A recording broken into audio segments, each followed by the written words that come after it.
आप सभी विद्यार्थियों का एक बार पुनः स्वागत है Subhash study centre YouTube channel पर।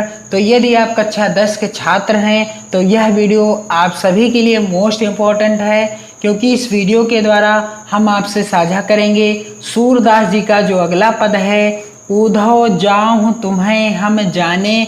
और इस पद का हम आपको संदर्भ लिखने का तरीका बताएंगे, व्याख्या लिखने का तरीका बताएंगे और काव्यगत सौंदर्य आप कैसे लिखेंगे, सब कुछ इस वीडियो में हम आपको बताने वाले हैं। तो सबसे पहले आपको क्या करना है कि यदि आपने चैनल को सब्सक्राइब ना किया हो अभी तक तो आप चैनल को सब्सक्राइब कर लें और बेल आइकन को जरूर दबाएं, ताकि आने वाली वीडियो का नोटिफिकेशन आपको आसानी से प्राप्त होता रहे। तो चलिए इस जो पद या पद्यांश है जो कि सूरदास जी का है, ऊधव जाऊं तुम्हें हम जाने, श्याम तुम्हें हिया नहीं पठायो, तुम हो बीच भुलाने। और इसका आप संदर्भ कैसे लिखेंगे या इसकी आप व्याख्या कैसे करेंगे, तो सबसे पहले आइए पढ़ लेते हैं कि जो दिया गया पद या पद्यांश है वह कुछ आसान तरीके से या आसान शब्दों में इस तरह से है।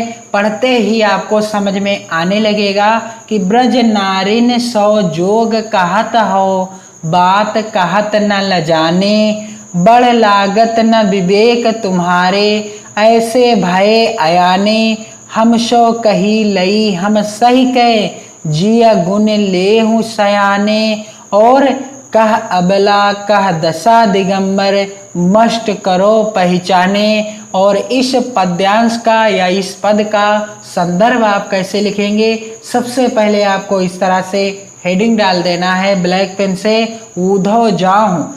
यानी आपको पद की या पद्यांश की प्रथम लाइन से या पहले शुरुआत से ही 2 या 3 शब्दों को इस तरह से लिख देना है और अंतिम के 2 या 3 शब्दों को भी इसी तरह से लिख देना है, सेम यहाँ पर आप देख सकते हैं। फिर आपको हेडिंग डालना है संदर्भ, और जब आप हेडिंग डालेंगे संदर्भ तब आपको संदर्भ कैसे लिखना है, बिल्कुल आसान तरीका है संदर्भ लिखने का।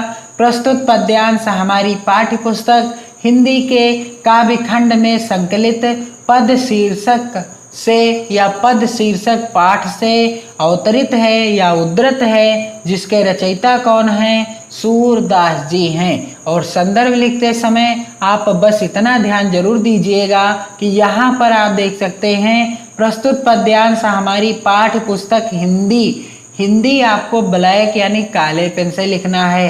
फिर आपको क्या लिखना है कि काव्य खंड भी आपको ब्लैक यानी काले पेन से ही लिखना है, में संकलित पद शीर्षक से उद्धृत है। और पाठ का नाम अथवा शीर्षक का नाम आपको ब्लैक पेन से यानी काले पेन से ही लिखना है। यहाँ पर मैंने आपको रेड पेन से लिखकर बता दिया, आप रेड पेन का इस्तेमाल मत करिएगा, आप सिर्फ ब्लैक और ब्लू पेन का ही इस्तेमाल करिएगा।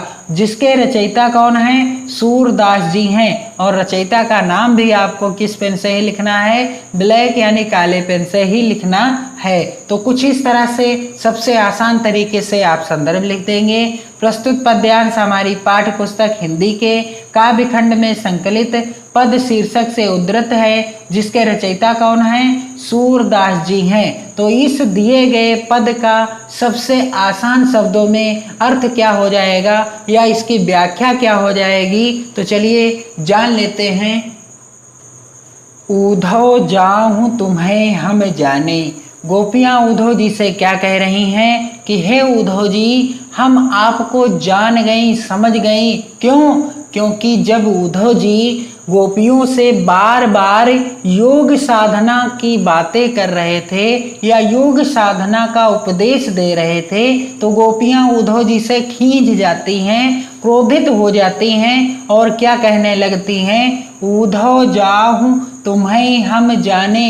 हे उद्धव, हम आपको समझ गई, जाओ, आपको हम अच्छे से समझ गई हैं। श्याम तुम्हें हिया नहीं पठायो, तुम हो बीच भुलाने। भगवान श्री कृष्ण ने तुमको यहाँ नहीं भेजा था, बल्कि तुम्हें कहाँ भेजा था कि किसी अन्य जगह पर भेजा था, लेकिन तुम क्या कर दिए हो कि तुम हो बीच भुलाने, तुम बीच में ही या भटक कर यहाँ पर आ गए हो कि उद्धव हम आपको अच्छे से जान गए हैं, या हमें समझ में आ गया है कि भगवान श्री कृष्ण ने आपको यहाँ नहीं भेजा था, आप रास्ता भूल करके या आप भटक करके इस जगह पर यानी वृंदावन गोकुल को आ गए हो। ब्रज नारिन सो जोग कहत हो, बात कहत न ल जाने। आपको शर्म नहीं आती? आप ब्रज की नारियों से यानी हम गोपियों से इस जोग की बात करते हो, योग साधना की बात करते हो, आपको जरा भी लज्जा नहीं आती? जबकि आप जानते हैं कि हम श्री कृष्ण को ही अपना आराध्य मानती हैं। बड़ लागत न विवेक तुम्हारे, ऐसे भय अयाने। उद्धव जी से गोपियां कहती हैं कि तुम इतने बड़े आदमी हो, परंतु ऐसे अज्ञानी हो गए हो कि तुम्हें उचित और अनुचित का ज्ञान ही नहीं हो पा रहा है। क्यों? क्योंकि ऐसा लग रहा है कि तुम हमसे ये जो योग साधना की बातें बता रहे हो, तो यह सुन करके हमें ऐसा प्रतीत होता है कि तुम बड़े आदमी हो, लेकिन तुम्हारा विवेक कहाँ नष्ट हो गया। आपको इतना भी नहीं पता है कि हमारे लिए क्या उचित है और क्या अनुचित है। हम सो कही लई हम सही के, जिया गुण ले हूँ सयाने। हे उद्धव जी, आपने ये योग साधना की बातें हमसे तो कह दी और हमने सह भी लिया, यानी सहन भी कर लिया, परंतु हे चतुर उद्धव जी, इस बात पर जरा विचार कीजिएगा। जी अगुण ले हूँ सयाने, इस बात पर जरा विचार कीजिएगा। कह अबला कह दशा दिगंबर, मष्ट करो पहचाने। भला यह बताइए कि हम कोमल स्त्रियां और कहाँ यह दिगंबर दशा, भला हम कैसे नग्न और भूखे रहकर योग साधना कर सकती हैं? क्या यह संभव है? आप ही विचार करके बताइए कि कहाँ हम कोमल स्त्रियां और कहाँ यह दिगंबर दशा, और हम भूखे और नग्न रहकर इस योग साधना में लिप्त रह सकते हैं? आप जरा सोच करके जरूर बताइएगा। सांच कहो तुमको अपनी सो, बूझत बात निदाने। गोपियां उद्धव जी से कहने लगी कि सच सच कहो, तुम्हें अपनी ही कसम है। सांच कहो तुमको अपनी सो, तुम्हें अपनी ही कसम है। हे उद्धव जी, बूझत बात निदाने। और हम तुमसे अब अंतिम बार पूछती हैं। क्या पूछती हैं? कि सूर श्याम जब तुम्हें पठायो, तब नए कहो मुस्काने। कि भगवान श्री कृष्ण यानी सूर के श्याम ने जब तुमको यहाँ पर भेजा था, तो क्या वह थोड़ा मुस्कराए भी थे अथवा नहीं? बस आप इतना ही बता दीजिए। तो इसकी आप व्याख्या कैसे लिखेंगे? सबसे पहले आपको क्या करना है, व्याख्या हेडिंग डाल देना है ब्लैक यानी काले पेन से। फिर आप आसान शब्दों में व्याख्या कैसे लिखेंगे, यहाँ पर आप देख सकते हैं। उद्धव जाऊं तुम्हें हम जाने, श्याम तुम्हें हिया नहीं पठायो, तुम हो बीच भुलाने। उद्धव गोपियों को बार बार योग का उपदेश देते हैं, योग साधना करने का उपदेश देते हैं। तो गोपियां उद्धव जी से खींच कर कहती हैं, यानी क्रोधित होकर कहती हैं कि हे उद्धव जी, जाओ, तुम्हें हम समझ गए हैं। कृष्ण ने तुम्हें यहाँ नहीं भेजा, कहीं अन्यत्र भेजा था, और तुम भूल भटक कर यहाँ आ पहुँचे हो। तुम्हें भगवान श्री कृष्ण ने यहाँ नहीं भेजा था, बल्कि तुम यहाँ भूल करके आ गए हो। आगे सूरदास जी लिखते हैं कि ब्रज नारिन सो जोग कहत हो, बात न कहत ल जाने।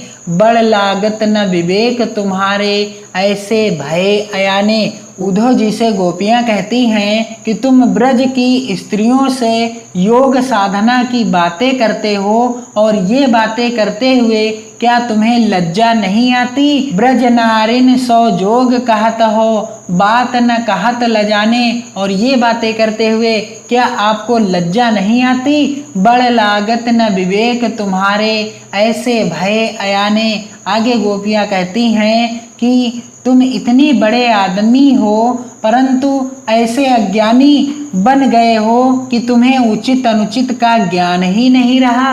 आप यह जान ही नहीं सकते कि हमारे लिए क्या उचित है और क्या अनुचित है। आगे सूरदास जी लिखते हैं कि हमसो कही लई हम सही कहे, हमसो कही लई हम सही कहे, जिय गुण लेहु सयाने, कह अबला कह दशा दिगंबर, मस्ट करो पहचाने।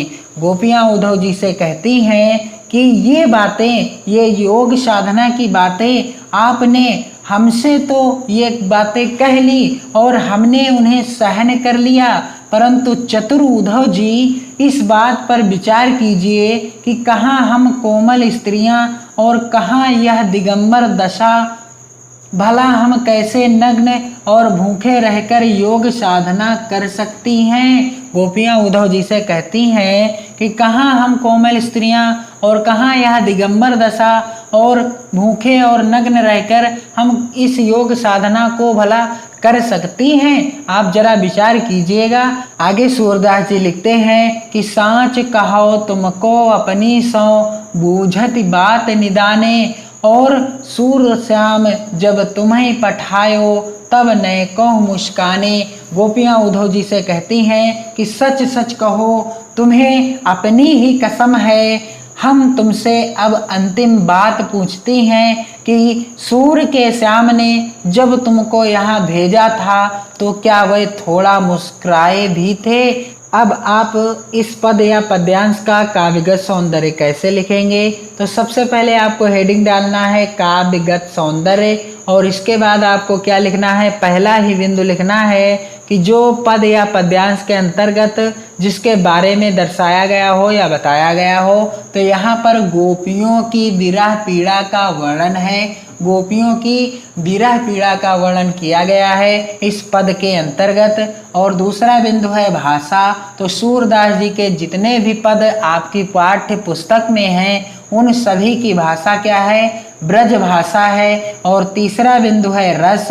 तो यहाँ पर रस कौन सा है, विप्रलंब श्रृंगार है, क्योंकि गोपियाँ श्री कृष्ण के वियोग में तड़प रही हैं और विप्रलंब का अर्थ होता है वियोग श्रृंगार। और अगला बिंदु है छंद।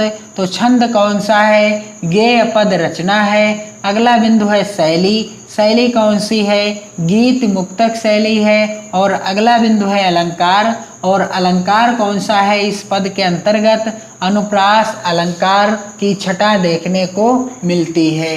तो इस तरह से आप इस दिए गए पद या पद्यांश का सबसे आसान ढंग से संदर्भ लिख सकते हैं और सबसे आसान तरीके से व्याख्या भी लिख सकते हैं और काव्यगत सौंदर्य भी लिख सकते हैं, बिल्कुल आसान शब्दों में। और इसी तरह के वीडियो देखने के लिए आप हमारे चैनल के साथ जुड़े रहें, और अगले वीडियो के द्वारा हम आपको सूरदास जी का जो अगला पद है, निर्गुण कौन देश कौ बासी, इसका संदर्भ, व्याख्या और काव्यगत सौंदर्य लिखने का तरीका बताएंगे। आप चैनल के साथ जुड़े रहें, पढ़ते रहें और इस वीडियो को अपने मित्रों में भी शेयर करें। साथ ही वीडियो को लाइक करने के साथ साथ अपने प्यारे प्यारे कमेंट्स भी करें और अपनी पढ़ाई को बेहतर ढंग से करते रहें। जय हिंद।